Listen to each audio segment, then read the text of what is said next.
Everyone, welcome to Vanshi academy YouTube channel. आज हम यहाँ बात करेंगे कि आप टीजीटी सोशल साइंस की प्रिपरेशन कैसे कर सकते हो।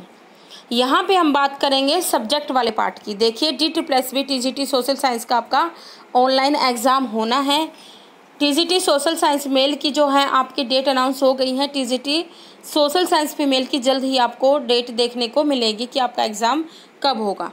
तो यहाँ हम बात करेंगे सब्जेक्ट रिलेटेड क्वेश्चंस की। देखिए, आपका जो पेपर 200 नंबर का आता है टीजीटी सोशल साइंस का, सभी टीजीटी सब्जेक्ट के जो है 200 नंबर का ही पेपर होता है। लेकिन हम यहाँ बात करें सोशल साइंस की, 200 नंबर का आपका पेपर होता है, जिसमें आपके दो पार्ट में आपका पेपर डिवाइड होता है। ऑनलाइन ये पेपर होता है। फर्स्ट पार्ट जो है आपका जनरल पेपर होता है, जिसमें हिंदी, इंग्लिश, मैथ, रीजनिंग ये सभी आता है, जीके, जीएस जो आती है। सेकंड पार्ट आपका सब्जेक्ट का होता है, ठीक है। सब्जेक्ट रिलेटेड 100 नंबर के प्रश्न इसमें पूछे जाते हैं, नेगेटिव मार्किंग भी आपकी इसमें है। तो हम फोकस करेंगे सेकंड पार्ट पर, यानी कि सब्जेक्ट की तैयारी, सब्जेक्ट में अपने अच्छा स्कोर आप कैसे कर सकते हो। देखिए, यहाँ मैं बात करूँगी DT+B की, ठीक है। ध्यान रखिएगा, DT+B के 100 नंबर की यहाँ मैं बात कर रही हूँ। देखिए, बच्चे क्वेश्चन पूछते हैं कि DT+B सोशल साइंस के लिए क्या NCERT पढ़नी ज़रूरी है, इसका कोई विकल्प है? तो देखिए, NCERT पढ़नी बहुत ज़रूरी है। NCERT का एक विकल्प भी है, आप चूज कर सकते हो। मार्क्स आपके अच्छे दोनों से ही आएंगे, ऐसी बात नहीं है, NCERT से भी और दूसरा मैं जो विकल्प बताऊंगी उससे भी। लेकिन तैयारी आपको करनी है, मेहनत आपको करनी है। देखिए, NCERT जो है UPSC के बच्चे भी शुरुआत करते हैं ना, NCERT से ही करते हैं। आप ये इंटरव्यू देखिएगा, यूट्यूब पे बहुत सारे इंटरव्यू मिल जाएंगे सिलेक्टेड जो कैंडिडेट हैं उनकी।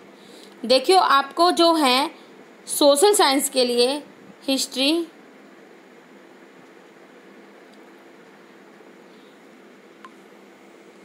बने रहिएगा वीडियो के साथ।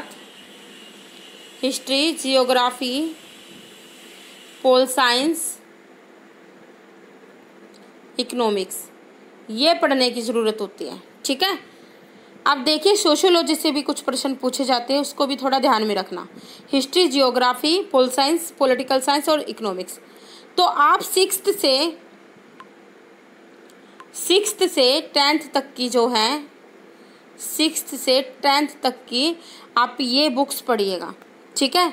12th तक पढ़ लेंगे और अच्छा है, लेकिन 10th तक तो पढ़नी ही पढ़नी है। पहले 10th तक ही अपना टारगेट बनाइए, उसके बाद आपके पास टाइम बचता है, इंटरेस्ट है तो आगे पढ़ लोगे तो बहुत अच्छा रहेगा।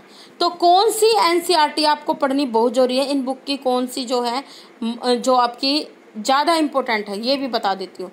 हो सकता है सारी ना पढ़ पाओ, लेकिन जो ज़रूरी है, आपके पास टाइम है, कहीं जॉब करते हो, आप शॉर्ट तरीके से तैयारी करना चाहते हो, देखो अच्छे से पढ़ोगे, कम पढ़ोगे कोई दिक्कत नहीं है, लेकिन अच्छे से पढ़ना है। हिस्ट्री की, जियोग्राफी की, इन दोनों की NCERT पढ़नी बहुत ज़रूरी है। आपके जो वर्ल्ड हिस्ट्री से क्वेश्चन आते हैं, पूछे जाते हैं बहुत सारे, ज़्यादातर क्वेश्चन वर्ल्ड हिस्ट्री से पूछे जाते हैं। वो 10th क्लास से बहुत सारे प्रश्न पिछले एग्जाम में भी आपके रिपीट हुए थे। अभी मैं प्रैक्टिस सेट आपको अपने चैनल पर करवा रही हूँ, आप बेशक देख लेना। प्रीवियस ईयर से भी क्वेश्चन मैं उठा रही हूँ, ठीक है। उससे पहले भी जो एग्ज़ाम हुए थे वहाँ से भी, NVS से भी मैं उठा रही हूँ, KVS से भी, सभी जो एग्ज़ाम होते हैं वहाँ से प्रश्न आपको मेरे चैनल पर मिलेंगे। तो देखिए, हिस्ट्री और जियोग्राफी आपको NCERT पढ़नी ज़रूरी है। पॉलिटिकल साइंस आप किसी भी बुक से कर सकते हो, इकोनॉमिक्स भी आप कर सकते हो। अगर चारों की ही पढ़ लो तो अच्छी बात है, लेकिन दो तो ज़रूरी है ही है, और बाकी इकोनॉमिक्स, पॉलिटिकल साइंस आप कहीं से भी कर लेना। इसके बाद जो है 10th तक ज़रूरी है, 12th तक भी आप कर सकते हो। अगर आपके इंटरेस्ट है पढ़ने में और अच्छा स्कोर आप करना चाहते हैं तो आप ज़रूर पढ़िएगा। देखो, कट ऑफ ज़्यादा नहीं जाती, ज़्यादा से ज़्यादा आपका 125-30 तक ही जो है जाती है। 120, 25, 30 मान लेते हैं, 130 मान लेते हैं, ठीक है, ज़्यादा नहीं जाती हैं। तो NCERT आपने पढ़ ली। अगर आप NCERT नहीं पढ़ सकते, हो सकता है कई बच्चे नहीं पढ़ सकते, तो उसके लिए आप क्या करना, देखो समरी बुक आती है NCERT की, आपके चारों सब्जेक्ट की ही मिलेगी, history, political science, geography, economics. Summary book है वो NCERT का ही काम करते हैं, और वो अच्छे से आप पढ़ भी लोगे। कई बार NCERT आप नहीं पढ़ पाते, लेकिन वो आपको जो 6 से 12 तक मिल जाएगी और अच्छे से पढ़ लोगे। तो समरी बुक को आप कम से कम 3-4 बार आप पढ़िए, एक बार पढ़ने से समझ नहीं आएगी, 2 बार 3 बार आप रिवीजन कीजिए, वो आपके लिए बहुत ज़रूरी है। तो एनसीईआरटी नहीं पढ़ पाओगे तो समरी बुक पढ़ लेना। उसके बाद जो है आपकी ये आपने कर लिया एनसीईआरटी या समरी बुक कर ली, ज़्यादा नहीं पढ़ना है, ठीक है। उसके बाद जो है आपने प्रीवियस ईयर्स के क्वेश्चन पेपर देखने हैं, ठीक है, प्रीवियस ईयर के क्वेश्चन पेपर देखने अच्छे से। उसके बाद जो है आप एक सामान्य ज्ञान की कोई भी पुस्तक ले लीजिए, मैं नाम नहीं लूँगी, लूसेंट भी आती हैं और आपकी सामान्य ज्ञान नाम से शायद अभी मुझे ध्यान नहीं है, बहुत सारी बुक आती है, वहाँ से आप इनको पढ़ सकते हो, ठीक है। History, geography, political science, economics सभी मिलते हैं। लूसेंट की तरह ही बहुत सारी बुक आती है सामान्य ज्ञान की, ठीक है। किरण में भी है आपका, और आपका शायद अरिहंत मैंने देखा था, अच्छी है वो भी बुक। तो किसी से भी पढ़ लेना, एक बार थोड़ा सा पढ़ लेना, नज़र से निकाल देना, ठीक है, अच्छा रहेगा आपके लिए, ठीक है। और वर्ल्ड हिस्ट्री, वर्ल्ड जियोग्राफी पे थोड़ा ध्यान देना आपको। पॉलिटिकल साइंस के भी आपके जो हैं वर्ल्ड से प्रश्न पूछे जाते हैं, ठीक है, तो ये देख लेना आप। इसके बाद आपने तैयारी कर ली, पढ़ लिया अच्छे से, प्रीवियस ईयर्स के क्वेश्चन लगा लिए, उसके बाद प्रैक्टिस सेट करनी बहुत ज़रूरी है। मैं तो ये कहूँगी जब आप एनसीईआरटी या उसकी समरी पढ़ो, उसी के साथ ही आप प्रैक्टिस सेट लगाते रहो। कम से कम एक प्रैक्टिस सेट करके सोना ही सोना है, 100 नंबर का आपको मिल जाएगा। आपके जो प्रैक्टिस सेट आते हैं, उपकार का भी आता है, अरिहंत का भी आता है, ठीक है, बहुत सारे प्रैक्टिस सेट आते हैं। सोशल साइंस का ले लेना DSSP के नाम से। तो प्रैक्टिस सेट जितने आप लगाओगे आपके लिए उतना अच्छा है। ये नहीं कि तैयारी करने के बाद लगाओगे, तैयारी करते रहो, एक एक प्रैक्टिस सेट निकालते रहो। जनरल पेपर की तो आप कर ही रहे हो, साथ में 2 घंटे उसके लिए निकाल लो, 3 घंटे आप सब्जेक्ट के लिए निकाल सकते हो। रोज़ 3 घंटे पढ़ोगे, अच्छी प्रिपरेशन होगी। तो मैंने कुल मिलाकर यहाँ पे बात करी है कि आप एनसीईआरटी या उसकी समरी पढ़ो, दोनों ही अच्छी हैं, ठीक है।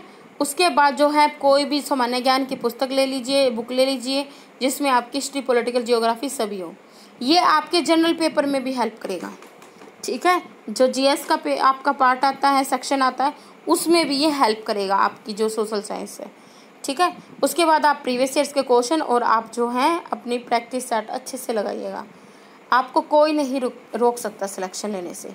फिर आपके जो टीचिंग एप्टीट्यूड के प्रश्न आते हैं, थोड़ा सा आप जब एक उपकार का प्रैक्टिस सेट लोगे, जो मैंने अच्छे से देखा भी है, उसके पीछे आपको बहुत सारी जो है, या पेडागोजी है सोशल साइंस की, वो थोड़ा सा वो भी देख लेना। सीटेट के नोट्स कहीं से मिल जाए तो वहाँ से आपकी अच्छी तैयारी हो जाएगी, या आप जो बीएड की बुक होती है ना, वहाँ से तैयारी कर लेना, ठीक है। सोशल साइंस की आपकी शिक्षण विद्या मिल जाएगी, वो भी देख लेना, ठीक है। तो ऐसे क्या है, आप अच्छा स्कोर कर लोगे। और बात रही प्रैक्टिस सेट की, मैं अपने जो चैनल पर ना प्रैक्टिस सेट डाल रही हूँ सोशल साइंस के। 8वां प्रैक्टिस सेट मैंने अपलोड कर दिया है, ठीक है, आज किया है 8वां। उससे 8वां थोड़ा ठीक नहीं बना, मैं आपको अपने आप ही बता रही हूँ, क्योंकि आज मेरी तबीयत ख़राब थी। 7 प्रैक्टिस सेट बहुत अच्छे बने हैं, ठीक है। वे मैं ना पता कैसे उठा रही हूँ प्रश्न, KVS में आए हुए, NVS में आए हुए, UP में आए हुए, आपके DSSP में आए हुए, जितने भी सोशल साइंस के मुझे इंपॉर्टेंट प्रश्न लगे हैं कि आए हुए हैं, वो मैं प्रैक्टिस सेट के जरिए आपको करवा रही हूँ। तो आप चैनल को सब्सक्राइब कर लोगे तो आपका ही फ़ायदा होने वाला है। एक बार आप वीडियो देख लीजिएगा, सब्सक्राइब करने से आपका ही फ़ायदा होगा, ठीक है। तो अच्छे से आप जो है अपनी तैयारी कीजिए, अच्छा स्कोर कीजिए। आप सभी को जो है बेस्ट ऑफ लक, प्रिपरेशन अभी टाइम है आपके पास। सितंबर में आपका एग्ज़ाम, देखो सितंबर तक की तो डेट ही नहीं आ रखी है, अक्टूबर में होगा आपका एग्ज़ाम, ठीक है। ध्यान रखना, आप सभी अपना ध्यान रखना, ठीक है। धन्यवाद। वीडियो कैसी लगी कमेंट करके ज़रूर बताइएगा, चैनल को सब्सक्राइब